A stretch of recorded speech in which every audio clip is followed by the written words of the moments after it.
बहुत समय पहले की बात है। एक छोटा सा गांव था।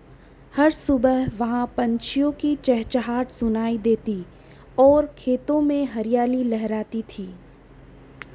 उसी गांव में एक लड़का रहता था। नाम था अर्जुन। अर्जुन बहुत ही होशियार और जिज्ञासु लड़का था। उसकी उम्र 10 साल थी। उसे नई चीज़ें खोजने की और रहस्य सुलझाने का बहुत ही शौक था। एक दिन जब वह अपने दादाजी की पुरानी अलमारी में कुछ ढूंढ रहा था, तब उसे एक अजीब सी घड़ी मिली। वो घड़ी अलग ही चमक रही थी और उस पर लिखा था, जंगल यात्रा शुरू करें। जैसे ही अर्जुन ने वो बटन दबाया, कमरे में चारों ओर रोशनी फैल गई। पलक झपकते ही अर्जुन एक जादुई जंगल में पहुंच गया।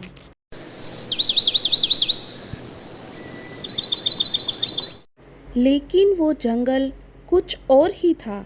वहाँ बोलने वाले जानवर, उड़ने वाले कछुए और चमकते हुए फूल थे। अर्जुन की आंखें खुशी और हैरानी से चमक उठी।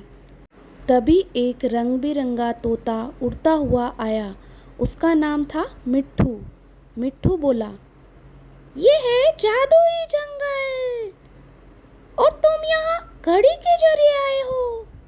पर अब एक बड़ी समस्या थी। घड़ी की बैटरी खत्म हो चुकी थी।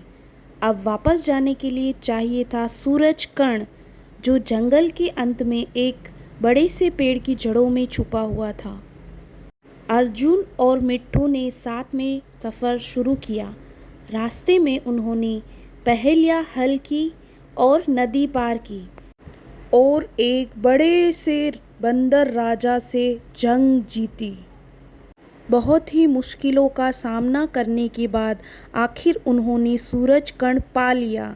जैसे ही अर्जुन ने सूरज कण घड़ी में डाला, घड़ी फिर से जगमगाने लगी। मिट्ठू को गले लगाकर अर्जुन ने जैसे ही घड़ी का बटन दबाया, फिर से वह अपने कमरे में लौट आया था और घर जाकर बिस्तर पर खुशी से लेट गया, जैसे वो घर से बाहर गया ही नहीं हो। उसे लग रहा था जैसे उसने कोई सपना देखा हो, वो भी बहुत ही सुनहरा। अब हर छुट्टी में अर्जुन चुपचाप दादाजी की अलमारी से वही घड़ी निकालता है और कौन जानता है अगली बार वो कहाँ जाएगा।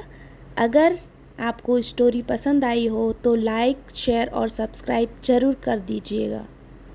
Bye bye.